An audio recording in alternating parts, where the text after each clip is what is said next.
Recall that in Surah 42 verse 52, the ruh, spirit, can transform, be made into light. However, we made it a light. And this brings us to Allah's final description that I'm aware of, based on the Quran. Allah is the light of heavens and earth. Allahu nuru samawati wal ard. In Surah 24 verse 35, in which the name of the surah is light, An-Nur, the beginning of the verse mentions, Allah is the light of heavens and earth. The rest of the verse explains the allegory or example of His light. This is a critical attribute of Allah to consider before creation. Note the following verse. Praise be to Allah, the one who created the heavens and the earth, and He placed, ᴳALEF, darkness, and light. Darkness is in plural. It's important to note that Allah did not use the verb to create for darkness and light. Instead, the verb to make, place, ᴳALEF, etc. But He used the verb to create the heavens and the earth in the same verse. This is a clear hint that darkness in plural and light already existed, and Allah knows best. Since Allah is the light of the heavens and earth, and Allah made ᴳALEF or placed the ruh as a light in Surah 42 verse 52, we can therefore translate the source of Allah's light from His ruh. Subhanallah. Once again, Allah knows best. Light is something we can observe, and this will further describe the complexity of our Creator. So allow me to shed some light on well-known characteristics of photons that I find astonishing, miraculous, and mysterious with the following list. Pause the screen to read this. Before creation, all these properties should be considered to exist since Allah's light existed. So colors existed, magnetism, electricity, etc.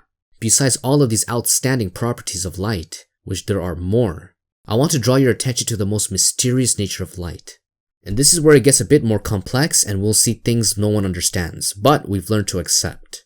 Mostly everything you see here includes the wave-particle duality properties of a photon, quanta of light. In other words, light's quantum mechanical nature. It behaves in a manner that defies common sense. And this is what's known as the measurement problem.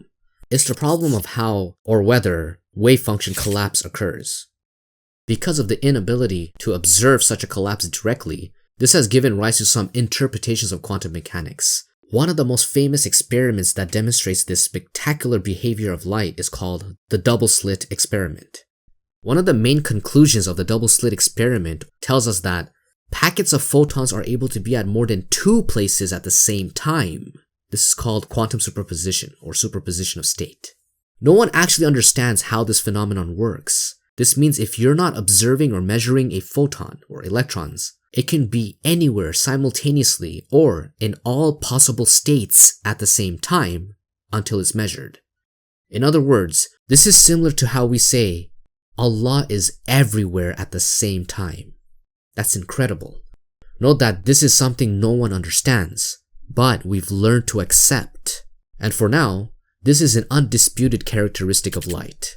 Remember, Allah is light. Subhanallah. There are many other quantum phenomena that we don't understand, like quantum tunneling, which an atom or a subatomic particle can go through any barriers or walls.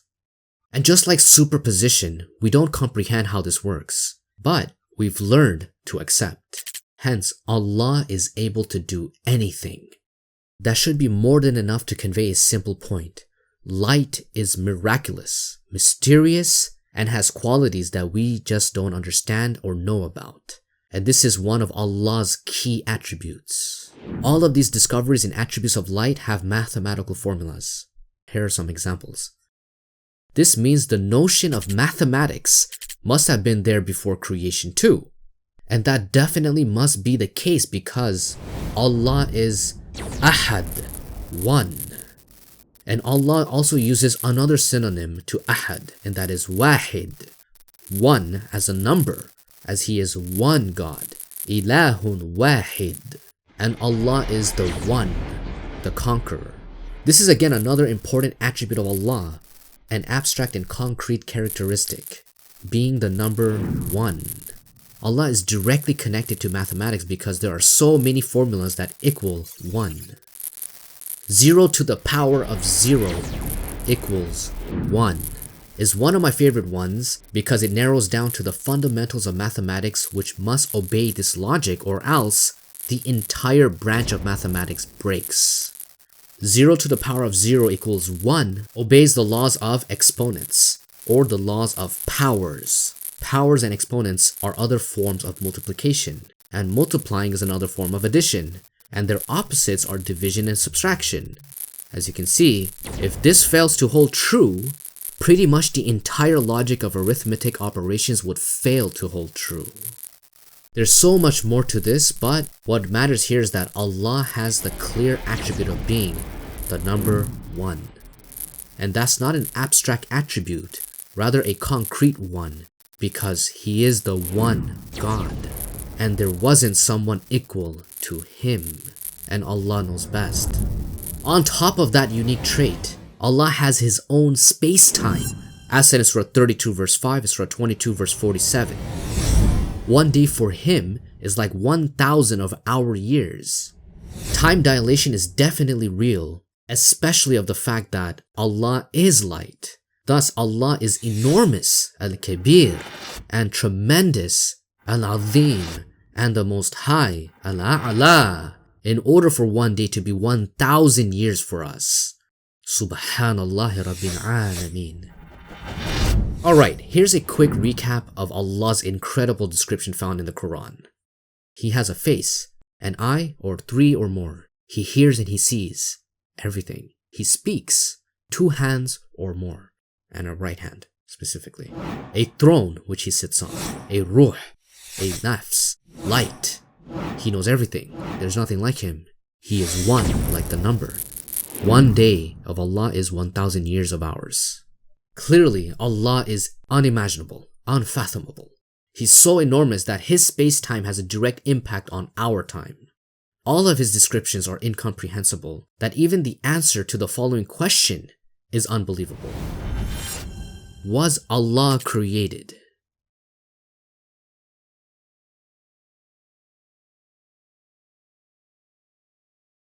Salam everyone. Just a quick interjection in this video series. I would like to take a moment to introduce you to Abraham's Foundation. We are a registered non-profit in Canada. We are a Muslim charity and operate based on Quranic verses. Every week, we donate everyone's charities to feed the orphans and the needy/homeless in our active campaign in Bangladesh. One of our missions is to provide a platform through which you can donate your charities and see where your money is going. Hence, we make this possible at Abraham's Foundation by posting every week the total donations we received for that week and how much we spent. We show proof of receipts every week and post weekly charity clips, videos and photos on our Telegram channel. It's free to join and see. You get to see how your charity money is being donated by Allah's will. Thus, it is an honor to invite you here and multiply your hasanats with us. Feel free to explore our website and note that we do updates a few times a month. Additionally, you can find the Quranic rules for charity, hasana, and zakat here. We have a special section as you click on Straight Path. This is designed to be a Quran Masters section. Please see the comments for further updates. You can also join our social media like Facebook and Instagram, or follow us on Twitter and TikTok, and also subscribe to our Abraham's Foundation YouTube channel right here. You can also join us on Discord.